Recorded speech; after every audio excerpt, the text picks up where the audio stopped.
Well, thank you all for coming, and I think this should be a really interesting experience because what we're going to try to do is generate some kind of conversation about the early experience following diagnosis, the earlier couple of months to a year following diagnosis, and the impact of that on subsequent diabetes management for folks with diabetes. Most of this will be obviously for adults with type 2, but I think a lot of this can generalize to type 1 quite easily. So let's start down there. If you could introduce yourself. I'm Nimitz Bagtis. I was diagnosed in April of 2008. In April of? 2008. April of 2008. So that is a really new. I'm fresh, yeah. Great. Okay. And you're, go ahead. I'm Brenda Kennerly, and it's almost been 5 years for me. 5 years. Okay. I'm Terry Bibbins, and it's been about 7 years for me. About 7. And all three of you are type 2? Type 2. Yes. Okay. Well, who would like to begin? Rather than me just asking, why don't one of you begin and kind of go through and share a little? Should we go down the row here? Okay. Why don't we do that? I guess I'll start. In about February 2008, this year, I went in to get a physical for my job. I was being hired as a federal employee down at North Island Naval Base as a painter. So I went in to get my physical, and my doctor told me that he found high amounts of glucose and protein in my urine. And so he advised me to go see my primary doctor, which I did. And going in, you know, I kind of felt like, you know what, I might have diabetes. And it wasn't a problem at the time. But when I went in and they took my blood sugar, it was a reading of like, I think 300, which to me I thought was normal, but I guess isn't. And so my doctor decided, you know what, I think it's time for you to take the A1C test.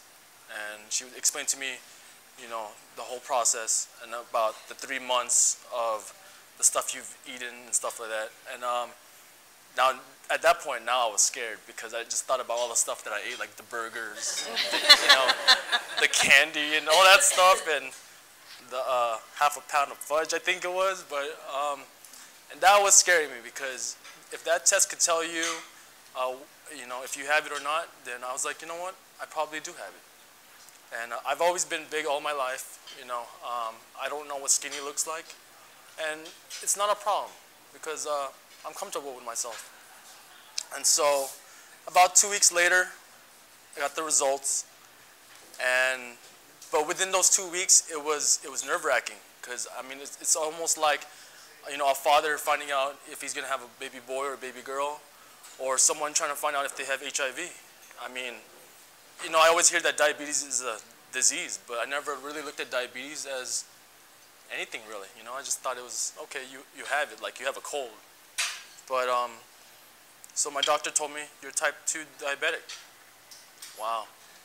Excuse me, was that the first time you had heard the possibility that you had that disease and that it was kind of attached to you? From a doctor? Yes. Yeah. Had you ever been told that you were at risk for diabetes, you had high blood sugar, or, you know, impaired glucose tolerance, any kind of term like that? As those terms, no. I mean, my family told me that, you know, I got to watch my weight, but I watched it. I watched it. I mean, you know, but it was never a problem. Or to me, you know, I'm not a religious person. I am a spiritual person. And I've always believed that, you know, God will give me obstacles and He'll give me good and bad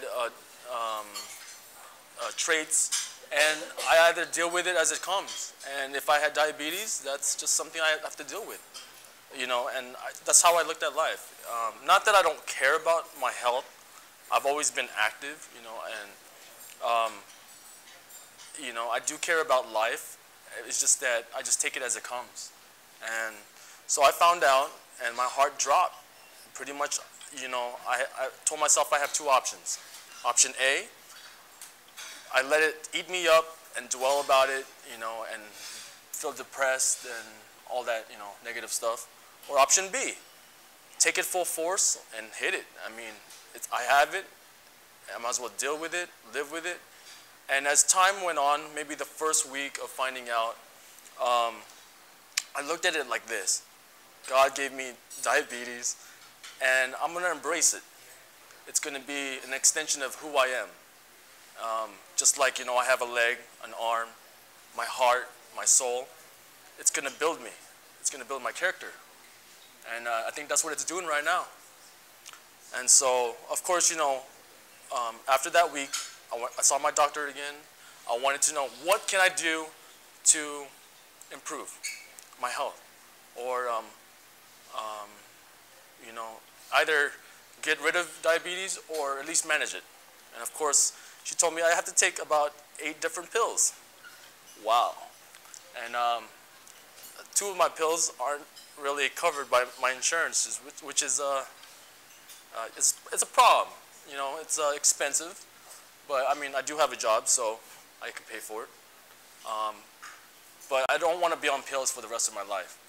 So what did I do? I bought a bike, a 1973 Schwinn. Multi-gear. What color is the bike? Oh, it was yellow, now it's chameleon. It changes colors in the sun. It was multi-gear, made into a fixed gear, which is a single gear, so it gives me more of a challenge. So rather than going down to the lower gear and pedaling a little bit faster, I just gotta muscle it up. And I've been doing that every day for the past month and a half. And I ride about 5 miles a day.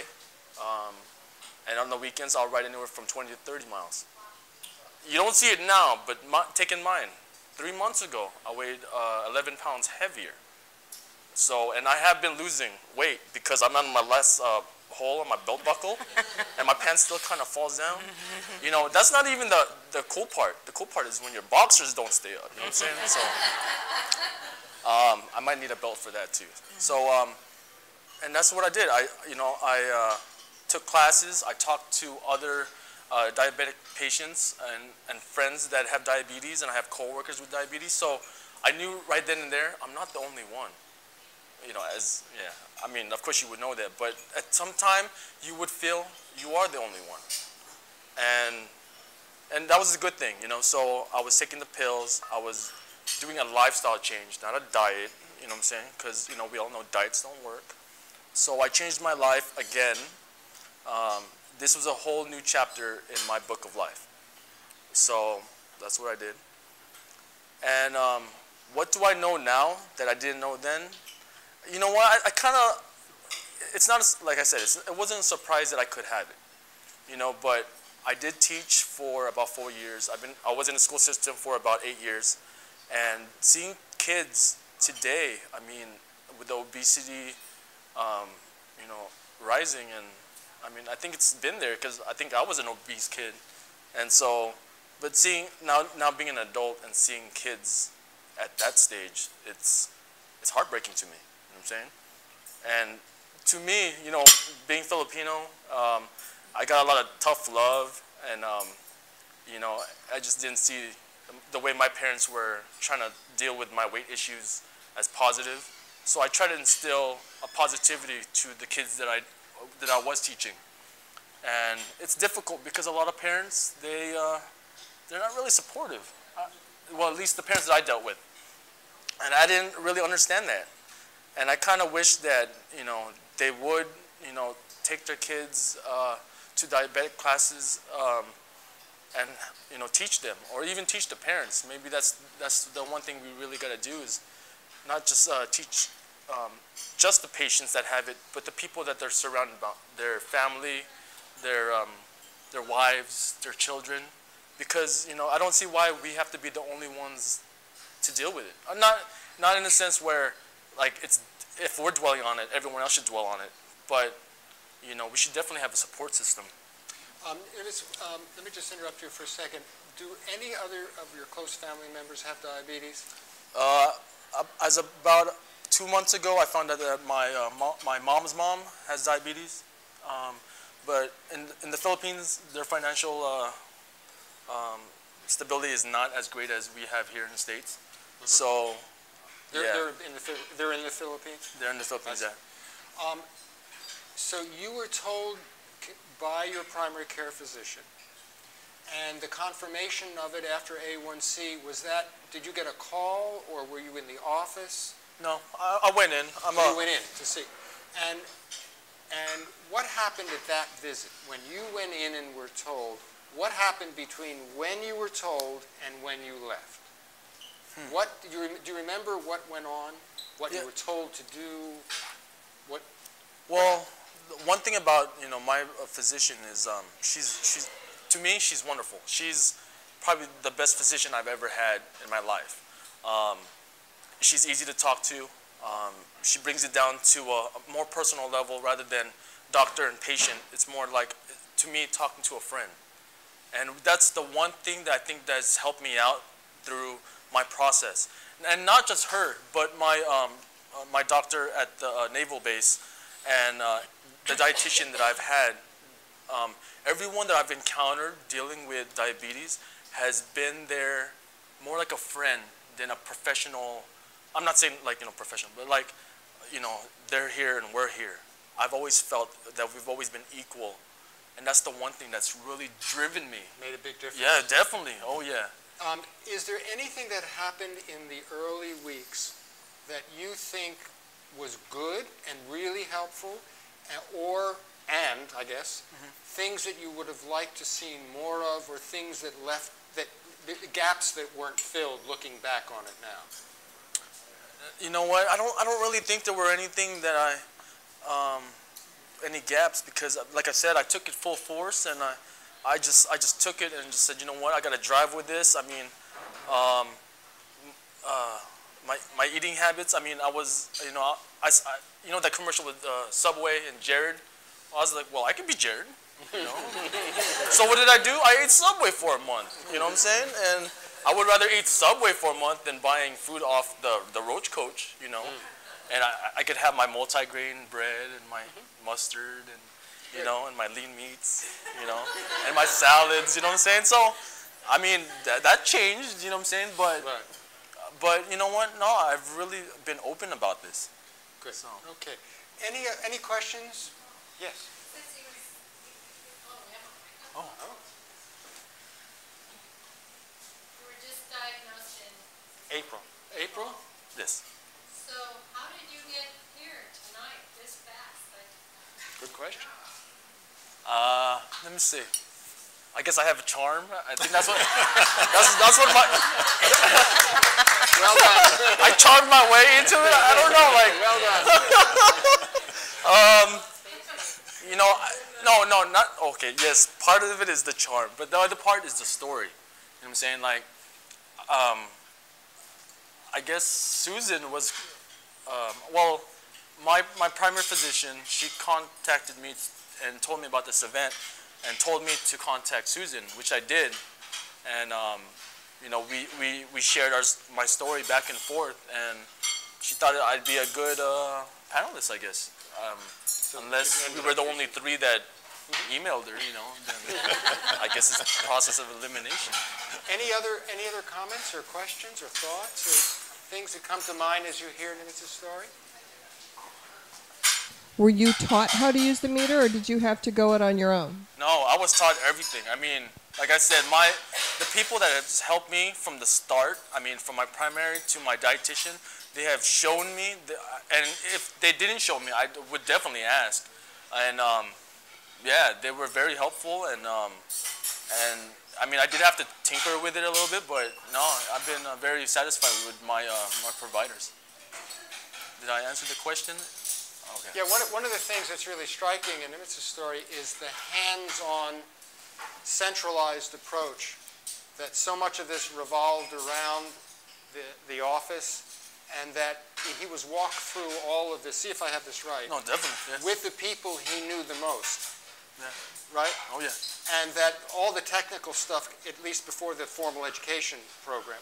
The formal education program was obviously not in your doctor's office. You went to a separate one. Yes, I did. But you spend most of your story talking about not the diabetes education program out here, but what happened in your primary care office with that doctor and that doctor's staff. Is that fair to say? Well, the basis of I think my gung-ho attitude is because of, you know, my doctor. She, I mean, you know, they had this little box where you can vote for your doctor and tell why this person should be nominated to be, you know, get an award. And I didn't have enough on the first page. I had to flip it over just to write about her and the nurse and the receptionist. Like, I mean, I think that's a key point on what really needs to be targeted is, like, you know, doctors and patients really need to come together as one and really, you know, share, you know, because, you know, telling someone they have diabetes is like, you can't tell them like negatively, you know what I'm saying? Because if you do, you're going to get a negative feedback or negative effect, and you don't want that. What was your experience, see if I have this, between when you were told and when you've got the results? And did I have that right? Were you told what diabetes is beforehand, and that it was a serious disease or the negative side of diabetes? I think I was. No, I'm pretty sure I was. It's just that I wasn't. I think I kind of shut it off. I think, you know, the whole process of, yes, I had fear. I think that's also, you know, out of human, you know, your human traits is we have fear. Excuse me, but I think the question, see if I have this right. I think what she's asking is, how much information were you given at the office before the confirmation came in? Prior to finding out that I had it, I didn't get too much information. So most of the input from your physician and the staff came after that 2-week interval when it was confirmed when your HIV. Yes. Was that? Yeah. Okay, sorry. There's another. Yes. That was a fabulous story. Thank you for sharing. Do you consider diabetes a challenge? Yes. My next question is, do you handle all of the challenges you're faced with the same way that you've handled diabetes? Yes, I do. Ah. I do. I mean, I take it as it comes because, I mean, life is short, as we all know. We don't know when we're going to go. And if I were to live my life every day with fear, then I wouldn't be living my life. And so diabetes is just another obstacle that I'm faced with. You know, I mean, it could have been anything, you know. I mean, if I found out that I had cancer, I wouldn't stop living my life. I'd keep living it, you know. But of course, I would do whatever it took to either slow it down or manage it or prevent it from, you know, exploding. But, you know, it's just a part of life. Oh, what a remarkable story and a terrific attitude. Thank you. Thank you. Well, let's get one more, and then I think we should move on to our second panel member. The team that took care of you, did they dictate to you how your care for diabetes was going to be, or did they give you options and choices to participate in your care? I got options and choices. And what were those? Well, basically, you could do nothing, you know, and Well, that is an option. it is an option, you know, and just keep doing what you're doing, and it'll just get worse. I mean, not in those words, but to that extent. And the other option is, you know, you got to change your eating habit, change, you know, put some more exercise in your life, you know, take classes and, you know, such like that. So, I mean, those were really the options that I was given. I mean, so, I mean, like the classes that I had an option to take, I took. Doctor visits that I go in, I guess, I didn't even know that, you know, getting a foot check even related to diabetes and your eyes. So I'm doing those in a couple of months. So, I mean, I'm all for, you know, any option that I'm given. And let me just interrupt. This is really good. Who's arranging for all of this? Who's my wife? Who arranges for all of these appointments you're going to? I do. How do you know who to call and who prompts you to call whom? The receptionist. So the office has set a schedule up for you of people to see? Yeah, they're taking care of me. Okay. So whatever I have to do to repay it back, dude, I'll do it. Okay, yes. It sounds like your primary care physician is very good, and that she has really orchestrated getting you into all of this. Definitely, yeah. Yeah, and that's obviously a very important issue. Okay, if it's okay, thank you very much. That was really wonderful. let's move on. I think what's important for us as we move on to the other panel members is to look at not only the similarities but the differences, because people are different. Everybody's not obviously the same, nor is their care system the same. So and it doesn't mean because they're different they're better or worse. They're just different. So let's kind of keep that in mind as we hear a different story. I wasn't feeling very well and just decided to go to the doctor. Actually, I thought I had a thyroid issue. And because I had been to an endocrinologist before, and I had lost my PPO and now had an HMO. And so I had to change my primary care physician. And I didn't know from the book who to pick. So I picked one that was close to home, and I was tired. I was really tired, but I just thought it was raising kids and working and doing all that stuff. So I went in, and he said, well, we're going to do a blood test. And 6 weeks went by, and I had to call the office to find out what the results of that blood test were. And when I called, they kept like switching me around. Well, I can't talk to you. You need to talk to this person, or you need to talk to that person. So then I said, well, I need to know what's going on. They said, well, you'll have to make an appointment, and we don't have anything for you for 2 weeks. So in 2 weeks, I came in, and I sat down in the room, and the doctor came in, and he's pacing. And I'm like going, what's going on? Just spill it out, And he goes, well, he goes, I really don't know how to tell you this. He goes, you have diabetes. So I said, okay, great, now what do we do? And he mimeographed a 4-page pamphlet that I could hardly read and said, you'll need to eat these foods, and sent me on my way. It's not cool. So it was close to the end of the month, and with an HMO, for me to change primary doctors, you have to do it 1 month so that the next month you have that new doctor. So I called my insurance company and I said, you know what, I didn't have a good experience. This isn't working out. I want to change doctors. And she said, you can't change doctors because you're in the middle of treatment.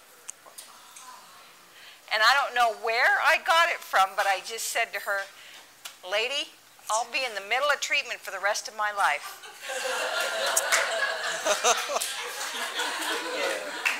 And she said, well, I'll see what I can do. But I think I got most of my help from coworkers, people I knew that I'd heard about diabetes from. They did not tell me about the nutritional classes to go to learn how to count carbs and do all of that. I had a girlfriend at work whose husband was type 1 diabetic. He literally spent 2 hours one day and just sat me down and said, well, you need to do this, and you need to talk about this, and you need to do this. And then when I actually called that doctor to ask about the nutrition, the receptionist said, I don't think your insurance covers that. I don't think you can go to that. So I felt like I really had to fight for everything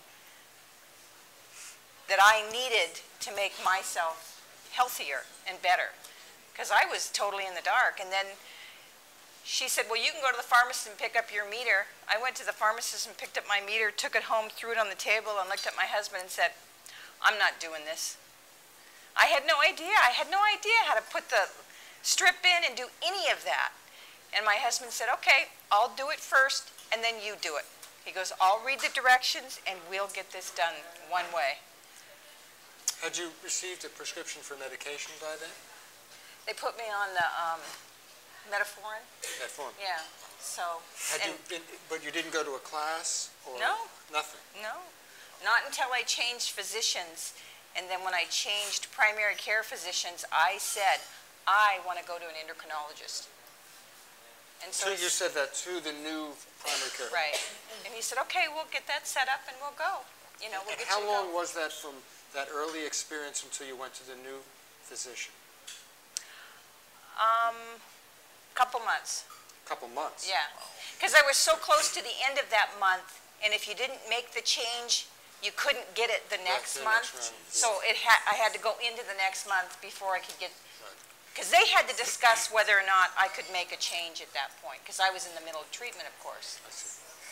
When you were told you had diabetes, had you been told beforehand, I asked this of Nivens as well, were any words used to say you were at risk or you had high blood sugar, or was there any clue beforehand? Oddly enough, I had been going to the endocrinologist for a thyroid. Ah, And I had suspected, well, no, I didn't. I have a cousin who has the same fraternal grandmother, but not the same fraternal grandfather, who died at 50. She had her leg cut off at 45 and died at 50 due to the complications of diabetes. But I still didn't have a clue what diabetes was or how to manage it or what anything to do with it, you know. I was scared. I didn't, you know. it must have been a shock then. It was Oh almost yeah, out of the oh blue. yeah, because I had been going to this endocrinologist years before and always said, can you check me for diabetes? Well, you had asked for this because you were worried about it? Originally, but I'm not sure that he ever checked for diabetes. But it sounded like it was in the back of your mind, that this is a health concern. Oh yeah, oh yeah.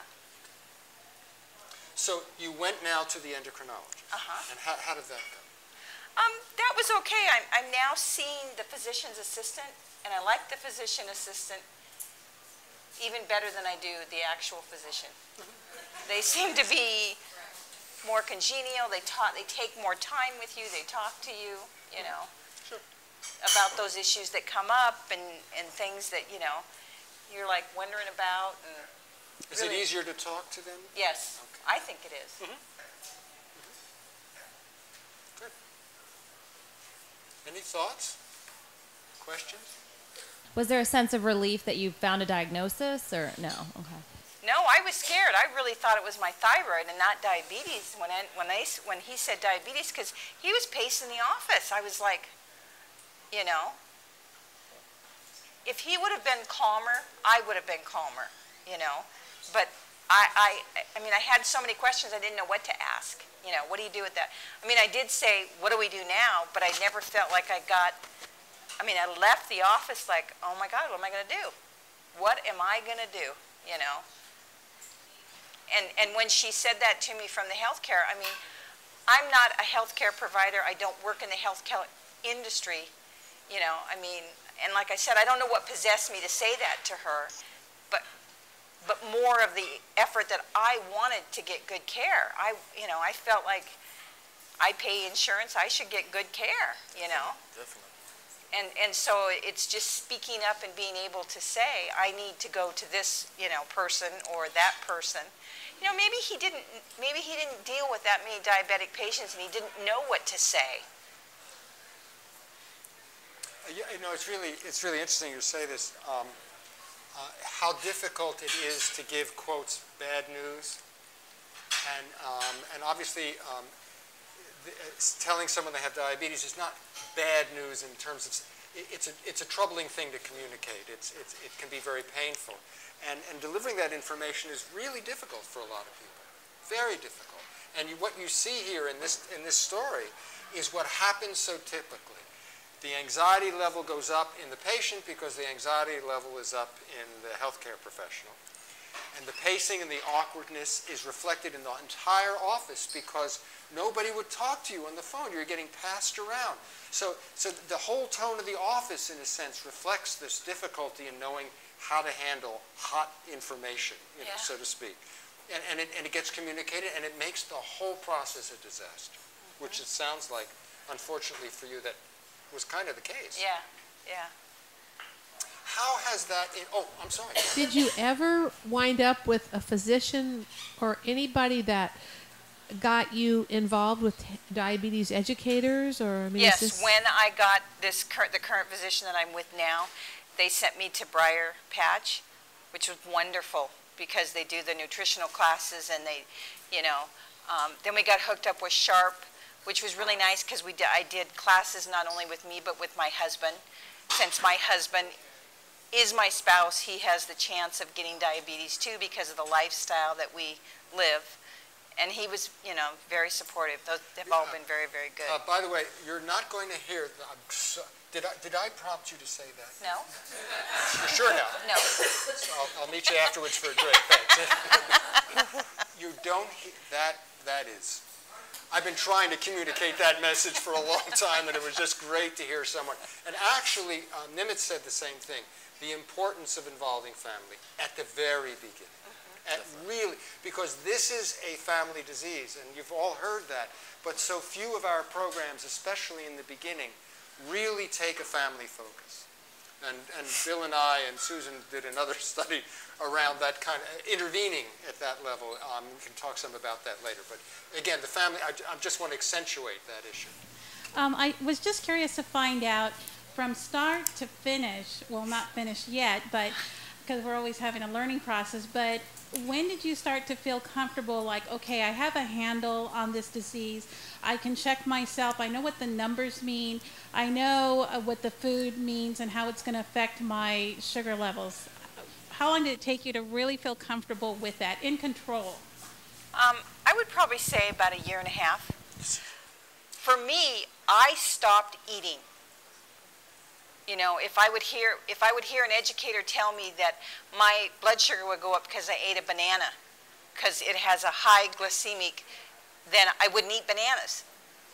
I mean, I lost like 40 pounds, and my A1C was down. And then, I mean, I was euphoric, thinking, I can beat this. I can get off the meds. I don't have to do this. And then, for whatever reason, I don't know what, I just got out of my niche. And taking Susan's class just most recently, I realized that it may have been the depression that got me off track, you know, because it is a daunting task every day, every day, every day, every day. Excuse me, talk a little bit more about it. You used that word, the depression. Could you tell us about that? Well, it's funny because when I just had class with Susan last night, and I didn't call it depression. I didn't until the light came on and she was talking about it. I just thought I got off track. And I kept saying to the doctor, I want to get my niche back. I want to get back into doing what I was doing before that brought my A1C down and my weight down and was doing so well. So this getting off track occurred not at the beginning, but after a bit? Yeah, after about 2 years. Ah, okay. And what do you think that was attributable to? How come that happened? I think it was due... I really think I had depression from the dauntingness of trying to manage this every day, every day, every day, every day. Yeah. And no confidence, because it's interesting. You said it was about a year and a half before you had enough confidence. Was that, or in control? You knew enough about. Yeah, it took about a year and a half, and then is that when the depression eased? Well, things kind of went sideways. I wasn't losing I was gaining weight again. You know what I mean? But I never put that ticking on it till I talked to Susan. I see. To realize that maybe that was part of it. Maybe it was overwhelming me, and maybe it was becoming too much. And what happened when you discovered that? What turned that around? Was it being in Susan's class? Where's Susan? She moved. She's right over there. It's funny because now I go to Weight Watchers, and I'm trying to get back that control, you know. For me, support of coworkers and friends, and just kind of getting in, you know, of doing it all the time, and it not being so much of an effort, you know. I think the biggest thing Susan taught me was just look at it differently, you know. You commented that it was about a year and a half, roughly, before you felt confident enough that you felt you were managing. You were kind of in control. Nimitz, you're about 8 months into 8 months. April? No, it's not 8 months. What is that? 5, 6 months? 5 months. Yeah. Where are you on that? Do you feel like you've got a handle on this? Oh yeah. I mean, I do. I feel confident about having it. Okay. I mean, like there's nothing about having diabetes at this point in my life that scares me anymore. So you feel you can manage it? Oh yeah, definitely. Okay.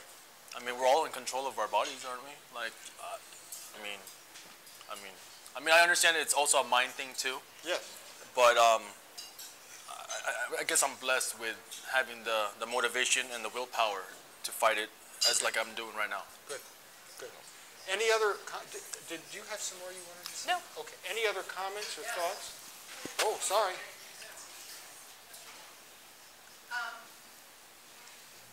So you've had diabetes for 5 years, right? Yeah. And had anybody ever mentioned the fact that there's a higher incidence of depression in people that have diabetes? Were you ever screened for diabetes before, for depression before? No.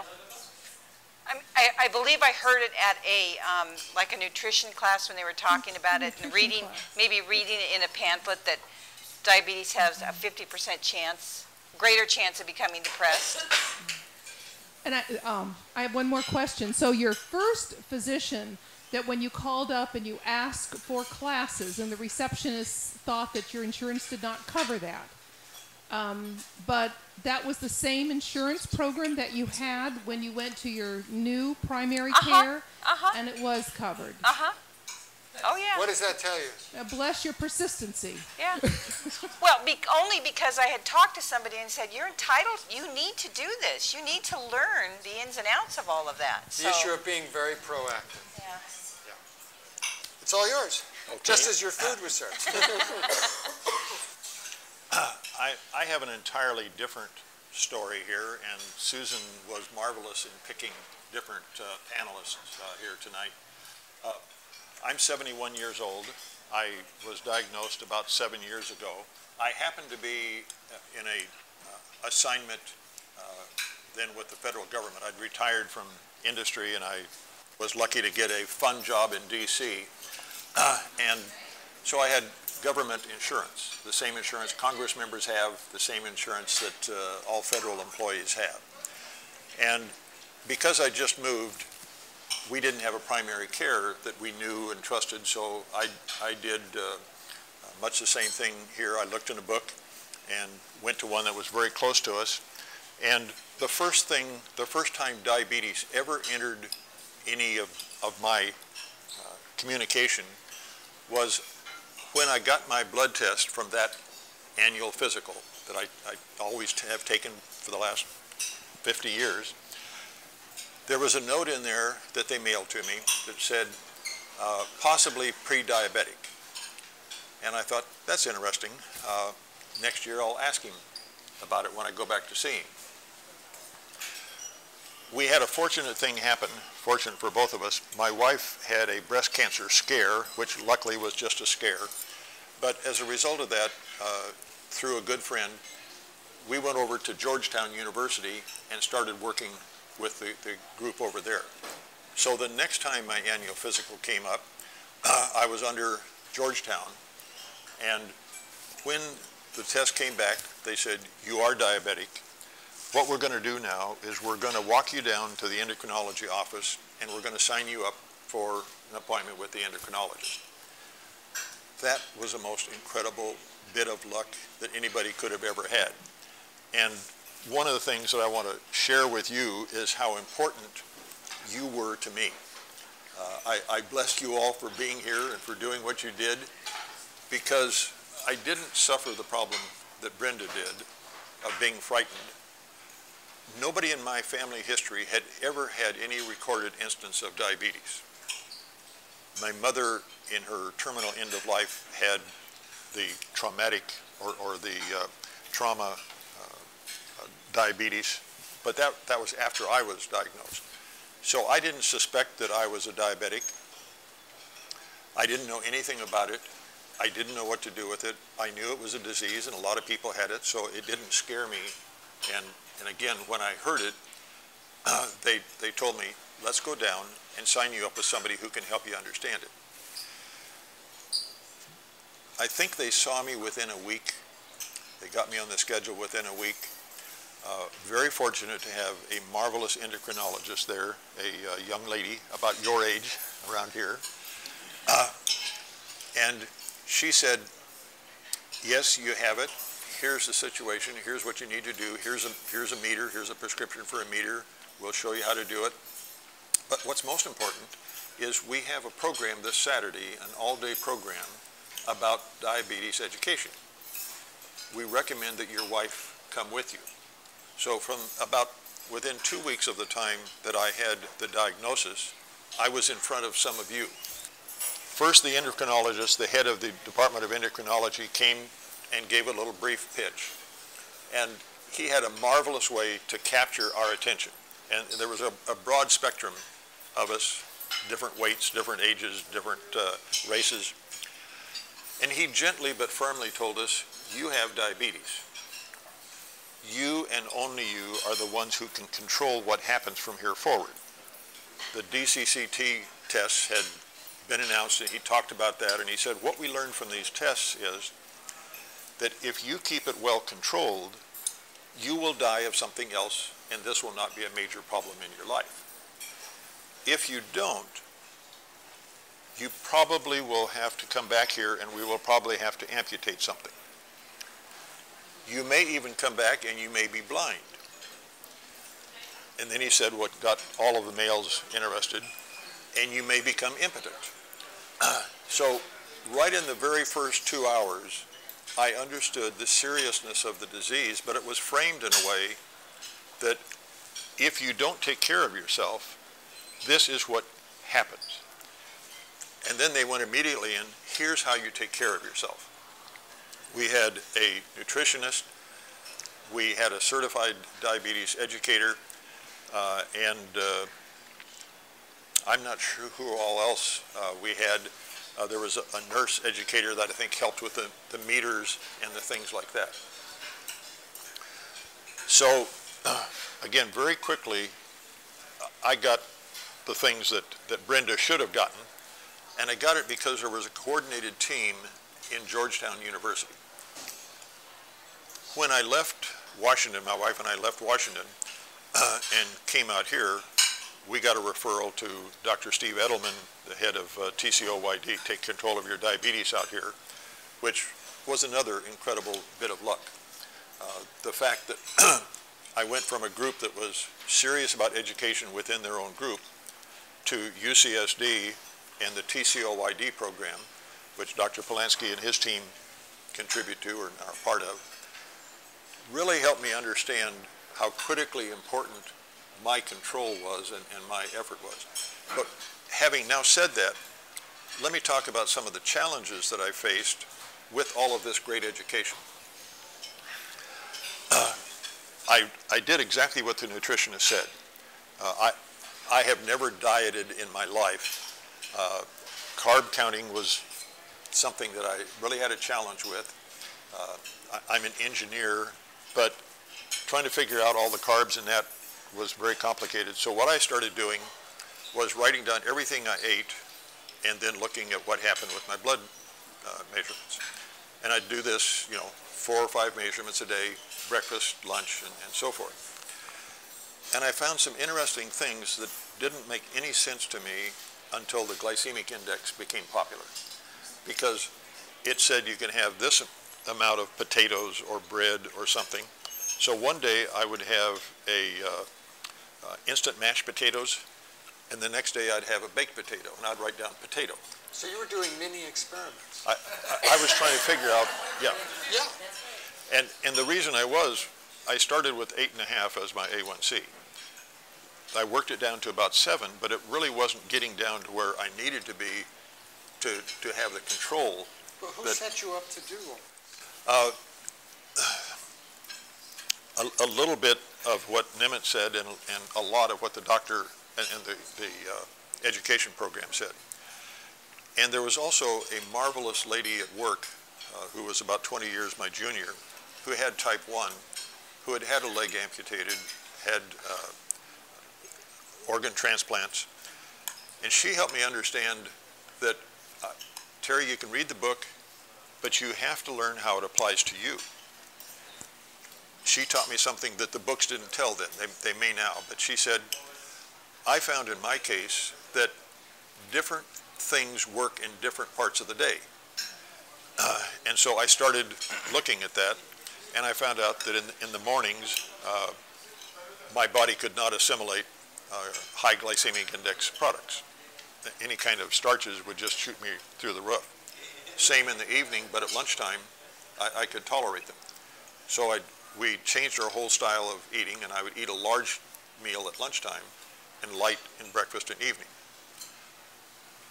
One of the things that they taught me there, and I heartily endorse, and I'm pleased to see again what Nimitz and Brenda are doing, they said, not only do you have to get your family involved, but you're wise to get your coworkers involved for two reasons. One, you are going to have to do things to match your body requirements, not the job requirements.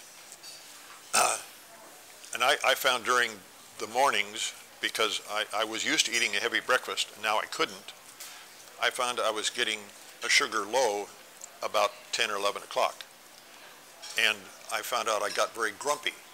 I was frustrated, and so we had a little code at work, because first thing I did was tell my boss and my coworkers, and they would say, okay, Terry, go take a snack. You're grumpy. But what really helped there, my job involved working with a lot of people. My job involved meetings.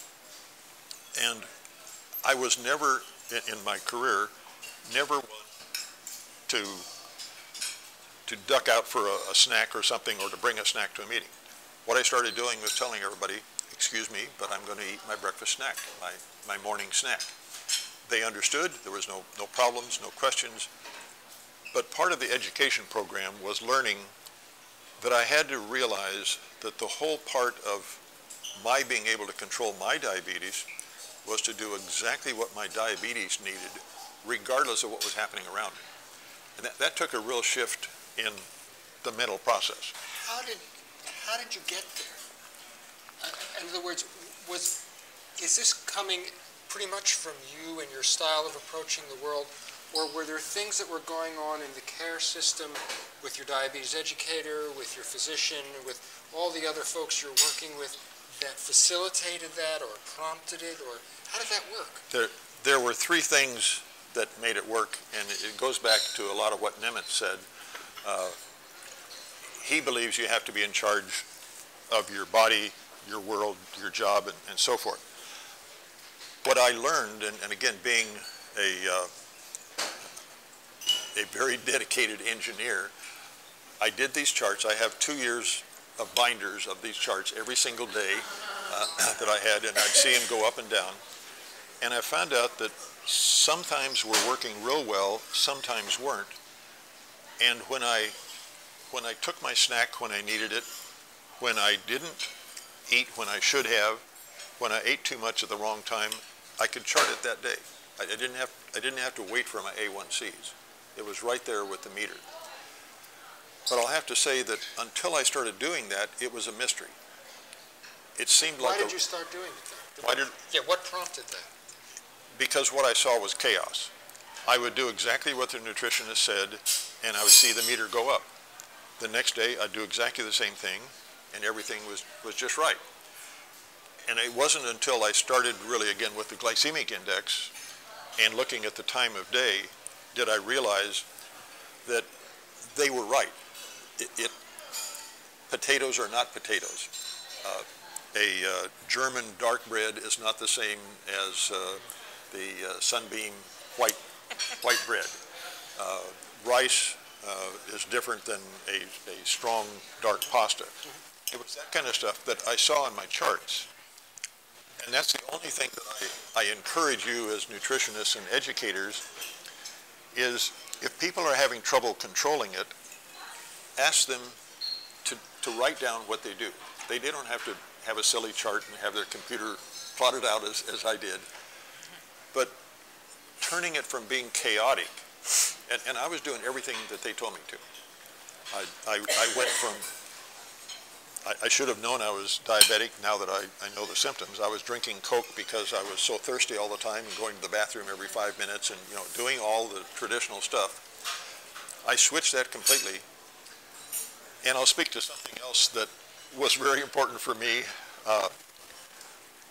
I've never been good at self-discipline on diets and exercise. I've lost about 30 pounds from where I was when I was diagnosed, but that was frankly the benefit of the diabetes. my body became less efficient, and so I lost the weight. But what I found, instead of trying to diet and do exactly what I was supposed to do, I did something my wife knew when we first were married, that it was much easier to trick me than to convince me. And she helped me learn to trick myself. I quit eating the steak and potatoes that I grew up on from Northern California heritage, and I went to the things that I love, which were fish. I love lobster, so I would treat myself. I never penalized myself by going on a diet. I got to eat the things I love to eat, and I tricked myself that this was a special treat, not a diet. And what I learned after a couple of years, it took me about 2 years to get it down to where I didn't have these spikes. Was it 2 years, pardon me again for interrupting, but was it 2 years before you felt as if you were managing this, you were on top of it? Or did that come earlier? Or later? That came later. It was probably about 3 years before I could go to a restaurant and know that if I eat this, I'm going to be okay. And if I shove this aside, I'm going to be okay. It took me a while, another year, before it became second nature to manage it. And then the A1Cs came down into the 6.1s and so forth. I was wondering, when you were first diagnosed, you said like within 3 or 4 days you were put in a full day seminar class education. Was that overwhelming to have like 7 hours of education all at one time, or were you able to absorb it? Were you overwhelmed, or did you actually find it really beneficial and that you just... I found it extremely beneficial, and I think in addition, there were about a dozen of us in there, from a youngster to some older folks, middle age, whites, African Americans, a wide combination of folks.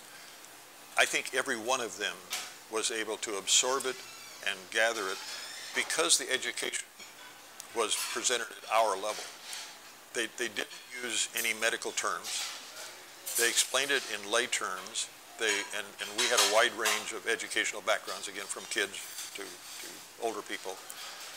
And they had about 5 speakers in that 6-hour session. I think we had 3 hours in the morning, a break with a recommendation of what to eat for lunch, and then we came back. So we had time to digest it, and they sent us home with the material so that we could reflect on it when we got there. They recommended we come back every, I think about 2 or 3 months, and if we wanted more information, we could sign up earlier, but they would follow up, and much like the receptionist at Nimitz's program, they did follow up. They didn't let us get away from it. My wife also was involved in that, and that was incredibly helpful because not only did she not become a diabetic police, she started to understand that what was good for me to eat was not necessarily good for her. She doesn't like fish, so we started changing, and we cooked whatever was good for each of us rather than both of us eating the same thing. That was easy to do because there were just the 2 of us then. But having my wife be part of that program was incredibly valuable because there were questions that came up, and I think it kept me from getting depressed because I could talk with her about it, and she understood what we were talking about. Well, you're also talking about the need to help people feel responsible for their disease and in control of it. And one of the things I'm struck by is how much time it takes for that process to happen. That's not going to happen in a month or 3. It's a period of a couple of years before that process plays out, which means in some ways that we as providers have to be engaged in that process throughout. I just wanted to throw out a couple of tidbits from our study about that. That younger folks have more difficulty adapting to diabetes than older folks. That the reports we got from a couple of 100 patients, the female patients, much more difficult than male patients.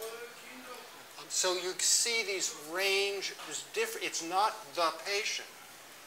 There's differences by age, by gender. There's a range of things that need to be incorporated. So again, it's tailoring these integrated programs to fit individual patients.